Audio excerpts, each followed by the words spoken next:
Kita jumpa di channel budaya saya, Kementerian Pendidikan dan Kebudayaan, Direktorat Jenderal Kebudayaan.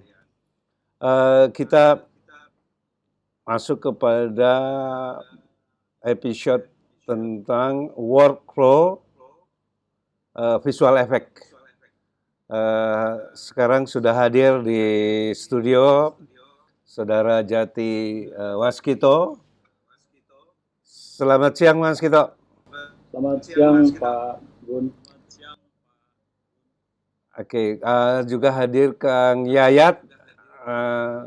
Posisi di Bandung ya, Kang Yayat ya? Iya, belum bisa ke Jakarta nih.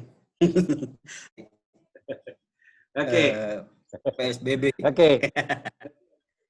Iya, semoga sehat ya. Semoga sehat ya. Ya. Jadi posisi di Bandung ya? Masih di Bandung, Mas Gun. Selamat siang. Ini posisinya masih PSBB. Belum bisa ke Jakarta karena harus ada surat macem-macem baru bisa ke Jakarta. Oke, terima kasih. Kita masuk ke ini, kalau lihat perkembangan perfilman Indonesia ataupun perfilman dunia, persoalan visual effect ini tidak bisa terhindar. Gitu, bahwa hampir semua film yang diproduksi di zaman sekarang itu menggunakan teknologi visual effect. Nah, Mas Kito mungkin bisa atau sama Mas Kang Yayat bisa menyampaikan tentang teknologi ini, khususnya workflow-nya. Oke, silakan Mas Kito. Baik, Pak Gunawan Pagaru. Jadi dalam visual effect workflow dalam sebuah film atau dalam sebuah proses iklan TV ataupun media lainnya, itu ada terbagi dari tiga tahapan. Yang pertama adalah visual effect pada stage pre-production, lalu pada visual effect pada proses production, dan juga visual effect dalam stage post production. Nah, kenapa visual effect mesti dilibatkan dalam proses pada stage pre-production? Dalam sebuah film tentunya mengkaitkan berangkat dari konsep cerita, tentunya membutuhkan satu referensi. Nah, referensi ini yang dimana kita harus punya riset yang detail untuk mendapatkan keinginan dari seorang sutradara dalam visual yang dia inginkan. Kemudian tahapan-tahapan dalam pre-production itu adalah pre-vis tentunya.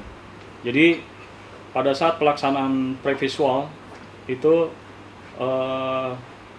kita bisa berangkat dari storyboard tentunya, kemudian lalu masuk ke pre-visual stage.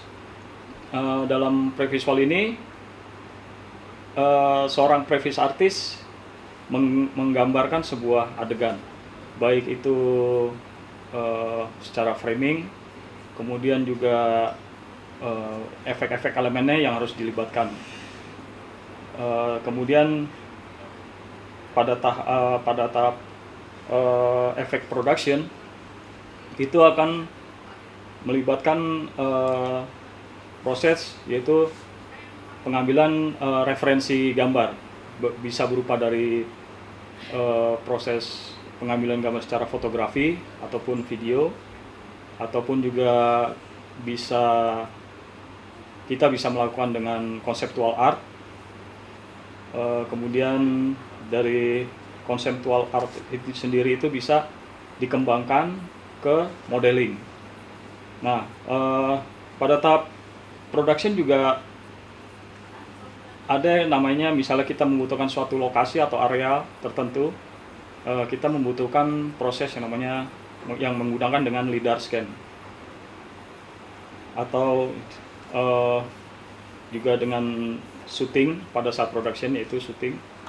Nah, dari tahapan production ini nantinya akan masuk ke tahapan post produksi. Semua elemen-elemen tersebut dimasukkan dalam di dalam post produksi, itu semua dilanjutkan, baik itu dari konsep, itu mungkin nanti dari seorang konsep artis itu bisa dikembangkan di bagian layout artis ataupun environment artis.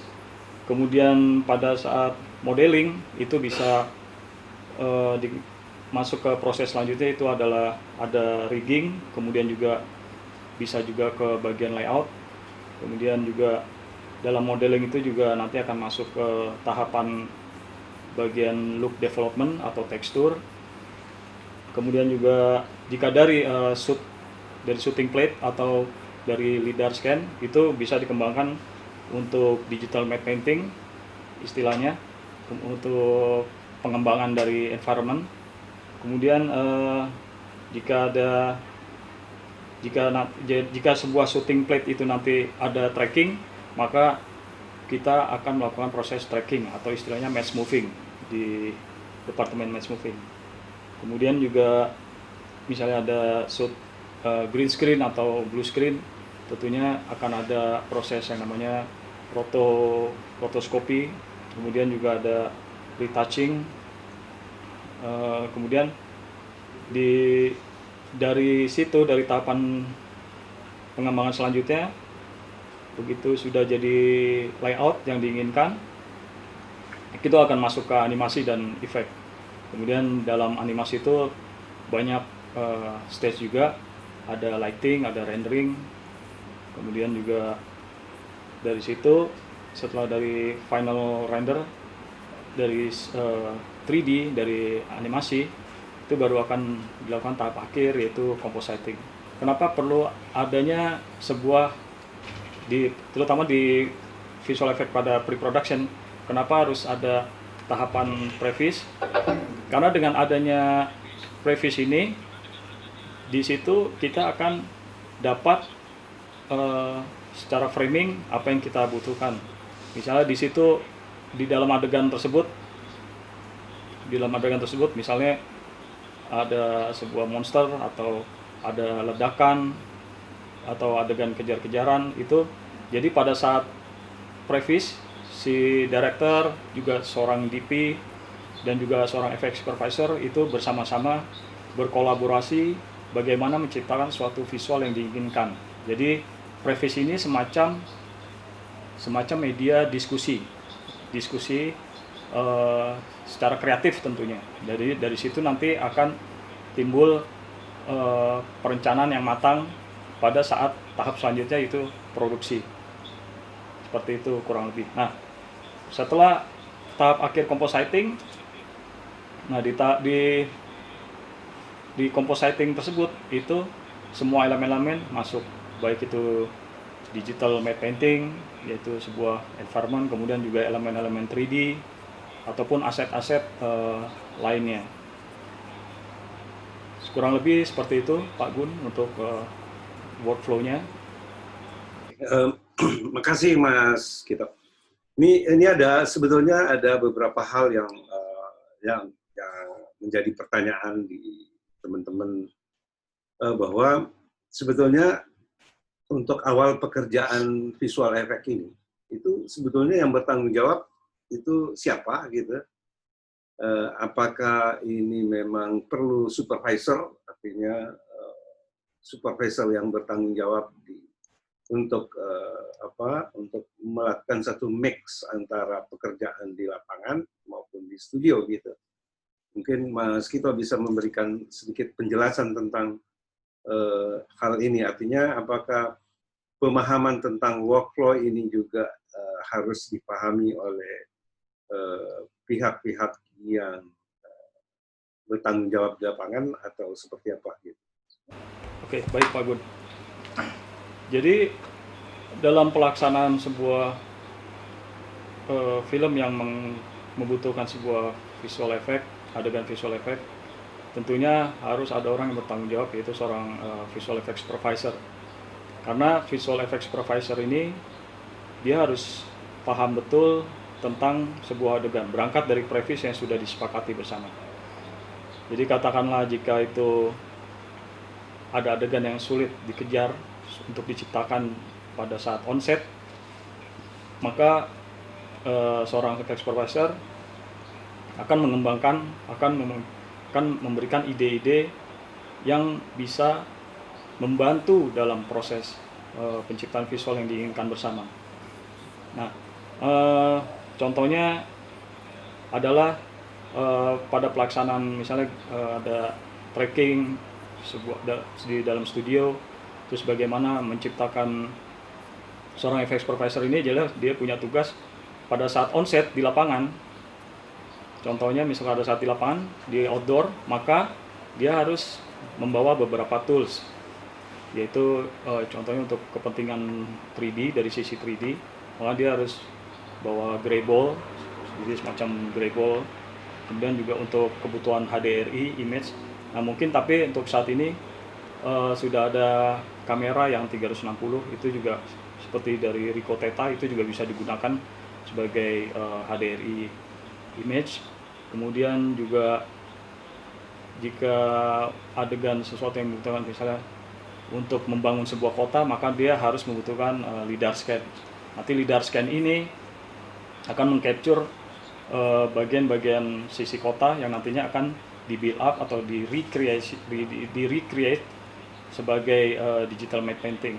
Kemudian membawa semacam lens distortion image, di mana nanti kenapa perlu lens distortion image? Karena untuk kebutuhan compositing. Jadi misalnya pada saat pengambilan gambar menggunakan lensa tertentu, pastinya nanti akan ada distortion. Nah, lens distortion ini penting sekali. Jadi pada saat penggabungan layer atau pada saat proses compositing itu antara lensa di onset dan hasil komposnya tidak berbeda jauh. Jadi bukan flat, karena pada dasarnya pasti akan ada distorsi dari hasil output kamera.